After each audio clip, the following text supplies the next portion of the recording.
Your battery just died, and it wasn't the one in your television remote. It was the one keeping your child's insulin at a stable temperature, and you now have a 48-hour countdown before that life-saving vial transforms into a useless vial of poison. In this exact moment of realization, the backup generator that has sat in your garage for 3 years is likely a useless hunk of metal because the gasoline inside has oxidized into a sticky varnish that will gum up the carburetor the second you attempt to pull the cord. Your solar panels, which you believed were your ultimate insurance policy, are currently feeding a lithium-ion battery bank that has been slowly committing chemical suicide since the hour it was installed in your home. You are now learning the most expensive lesson of your life. The survival industry did not sell you independence. They sold you planned obsolescence wrapped in tactical nylon and military-grade marketing.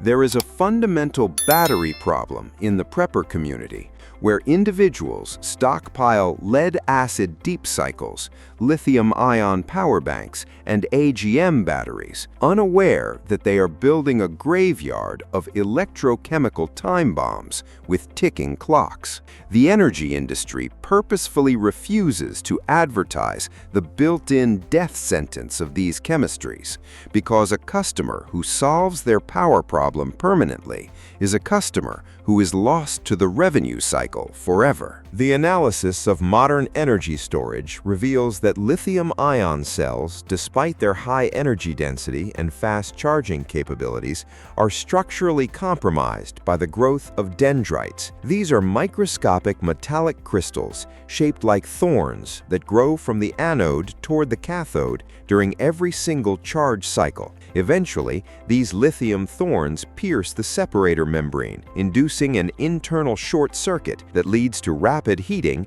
and, in the worst-case scenario, a thermal runaway event that transforms your battery bank into a magnesium flare that cannot be extinguished with water. Even if you manage to avoid the fire, lithium cells have a shelf life dictated by the breakdown of the electrolyte. After 5 years of storage, even if unused, a cell will lose up to 30% of its capacity, eventually becoming an expensive brick. The misunderstanding that lead acid is old reliable ignores the scientific reality of sulfation, a cumulative process where lead sulfate crystals form on the plates during discharge.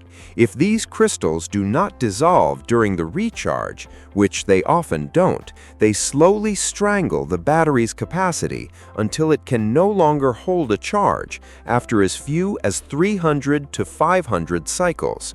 Furthermore, the corrosive sulfuric acid can eat the plates, off-gas hydrogen into a potentially explosive mixture, and crack the battery casing if the electrolyte freezes during a grid-down winter. The hidden science that the survival industry wants you to forget was actually patented in 1901 by Thomas Edison, the nickel-iron battery, also known as the Edison cell. This technology is categorically different from any modern alternative because it is chemically immortal. The electrolyte used is potassium hydroxide, which is alkaline and acts as a spectator or ionic conductor rather than a participant in the chemical reaction. Because the potassium hydroxide is not consumed and does not degrade, the actual reaction occurs between nickel hydroxide and iron, allowing the battery to be charged and discharged tens of thousands of times without losing its structural integrity. Evidence of this longevity is found in original Edison cells from the early 20th century that are still cycling and holding a charge today, proving that this is technology that outlives the user. In a survival scenario, the survival implications are massive because these batteries are virtually indestructible regarding electrical abuse. You can overcharge them until they bubble off hydrogen and oxygen without risk of explosion, or you can drain them to exactly 0 volts and leave them in that state for months, while a lithium cell would be dead and a lead-acid cell would be a sulfated paperweight. The nickel-iron cell simply wakes back up to full capacity upon recharging.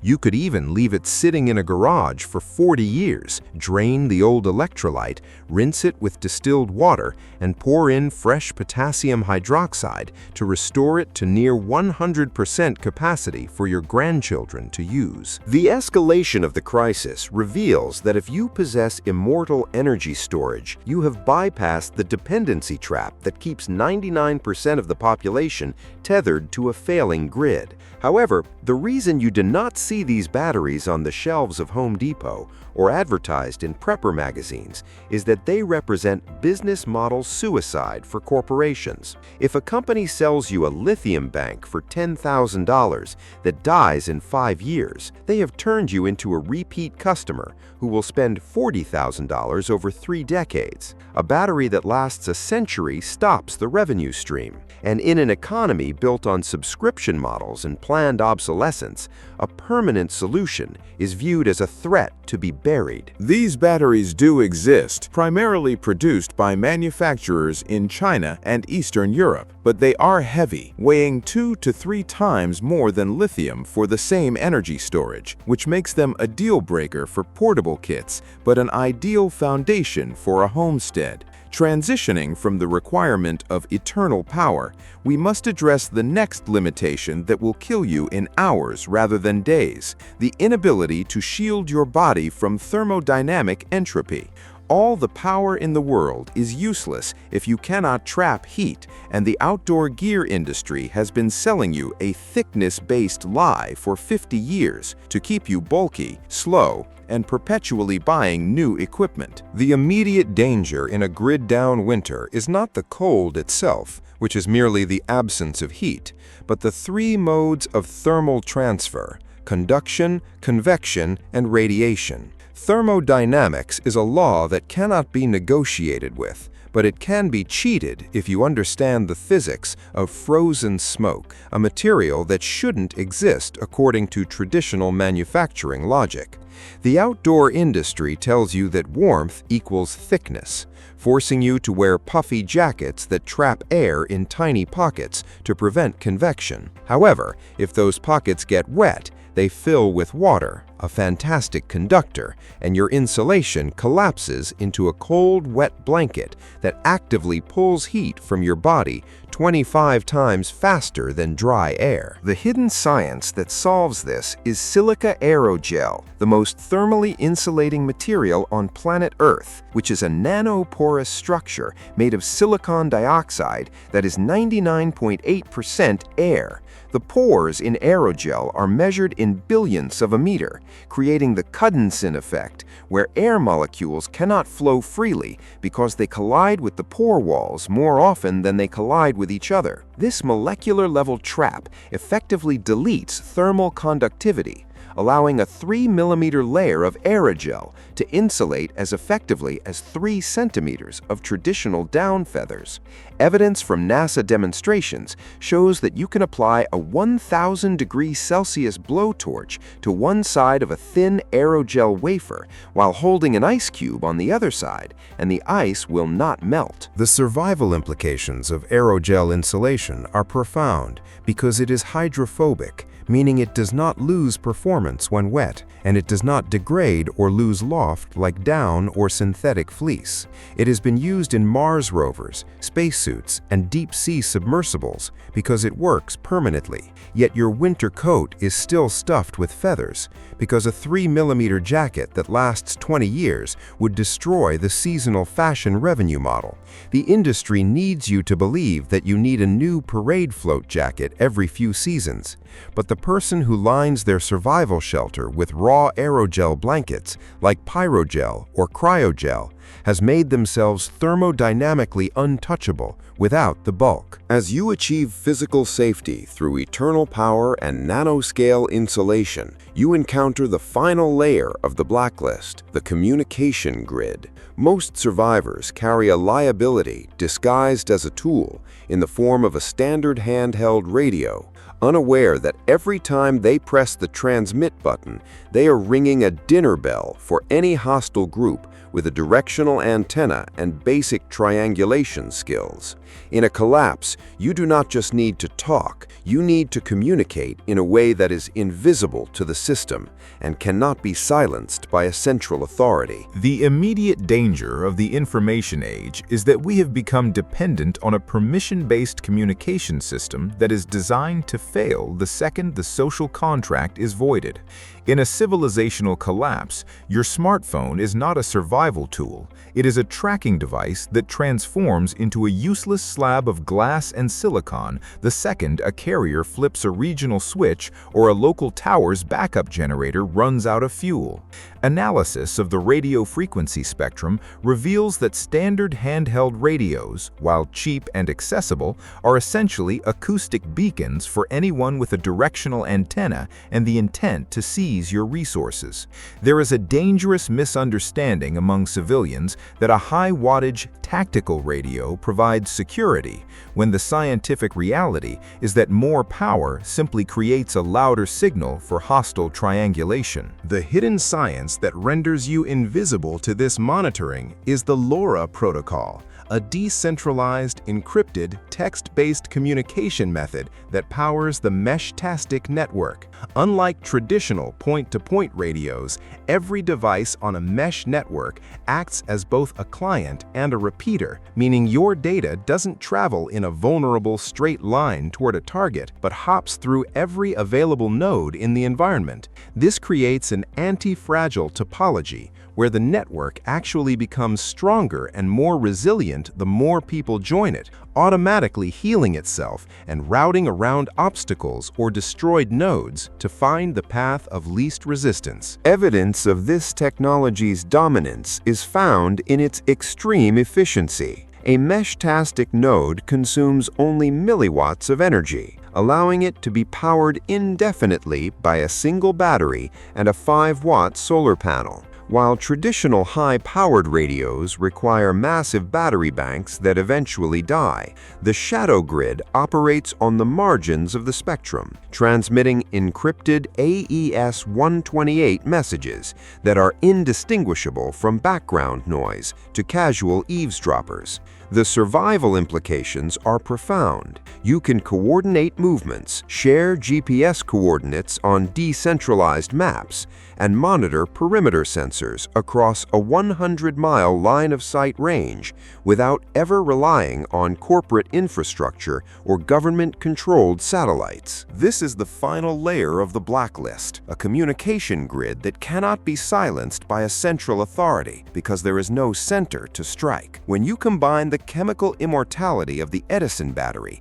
the thermodynamic cheating of silica aerogel, and the unkillable nature of Mesh-tastic networking, you have transitioned from being a dependent consumer to an autonomous node in a new civilization. The escalation of this forbidden tech audit reveals that these solutions are not missing from the market because they don't work, but because they work too well, breaking the revenue models of companies that need you to rent your survival rather than own it. The immediate danger in a prolonged grid-down state is the transition from a resource-rich environment to one defined by chemical and biological scarcity, where minor injuries become fatal. While the survival industry pushes 200 water filters that eventually clog and fail, the hidden science of military-grade survival relies on a single, unglamorous substance that the DEA tracks due to its sheer power: potassium permanganate, known in the military SE community as the purple Swiss Army knife. This dark crystal performs 5 distinct survival functions in one weightless bottle for under $10. The dangerous misunderstanding among civilians is that fire requires friction, fuel, or favorable weather, when the scientific reality is that potassium permanganate triggers spontaneous combustion the moment it touches a common household stabilizer like glycerin. This chemical ignition works in rain, snow, and sub-zero temperatures, where every other fire-starting method on Earth fails. Evidence from military field manuals confirms that this substance is the premier tool for emergency water purification, using a powerful oxidizing action to rip electrons from the cell walls of bacteria and viruses until the water turns from light pink to clear, signaling completion without the need for laboratory test strips. The survival implications escalate when you realize this single bottle is also your primary wound antiseptic, fungal treatment, and long-range rescue signal. By scattering the crystals on snow, you create a vivid purple plume visible from thousands of feet away, a visual marker that remains reliably functional in conditions where traditional orange flares are swallowed by the landscape. The reason you do not see this item advertised is that its versatility threatens the profit margins of specialized medical and filtration companies. It is a forbidden item because it provides total autonomy over the 3 pillars of survival for the cost of a lunch. Transitioning from the chemistry of survival to the engineering of the ruins, we must address the resource mirage, the millions of dead vehicles that 99% of people will walk past while they are actively starving and freezing to death. The analysis of a dead car reveals that it is not wreckage, but a 2-ton gift of refined survival materials that the tactical community consistently overlooks in favor of shiny gadgets. Most survivors make the terminal mistake of checking the trunk for water or the glove box for a handgun, unaware that they are standing next to 40 feet of 6,000-pound tensile cordage hidden inside the seatbelts. The hidden science of automotive engineering dictates that seatbelt webbing is engineered to restrain a human body during a high-speed impact, making it 10 times stronger than the paracord people fought over at camping stores weeks ago. Evidence shows that by stripping these belts, you acquire a structural foundation for heavy-duty lashings, medical tourniquets, or load-bearing harnesses that never stretch or rot in the rain. This escalation of junkyard engineering continues with the headrest bars, which are actually hardened steel tool blanks waiting to be deployed. By sharpening one end against a piece of concrete, you create a punch, an awl, or a spearhead that can actually penetrate a target, outperforming the sharpened sticks shown in Hollywood survival fantasies. Survival implications are massive for fixed shelter locations, as the car battery becomes a power plant that allows you to maintain light and information flow while your neighborhood fumbles in the darkness like cavemen.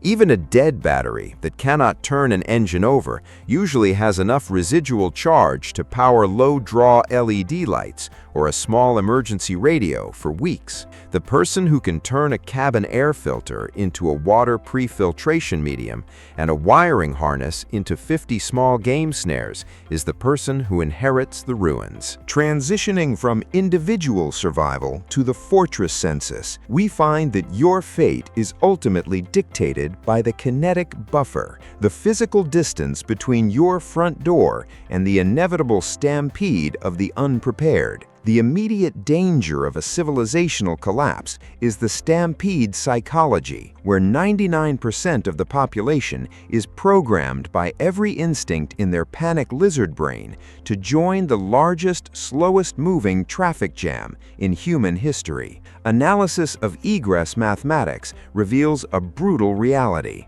If 4 million people try to evacuate on 4 major highways, those roads transform from escape routes into metal coffins within minutes.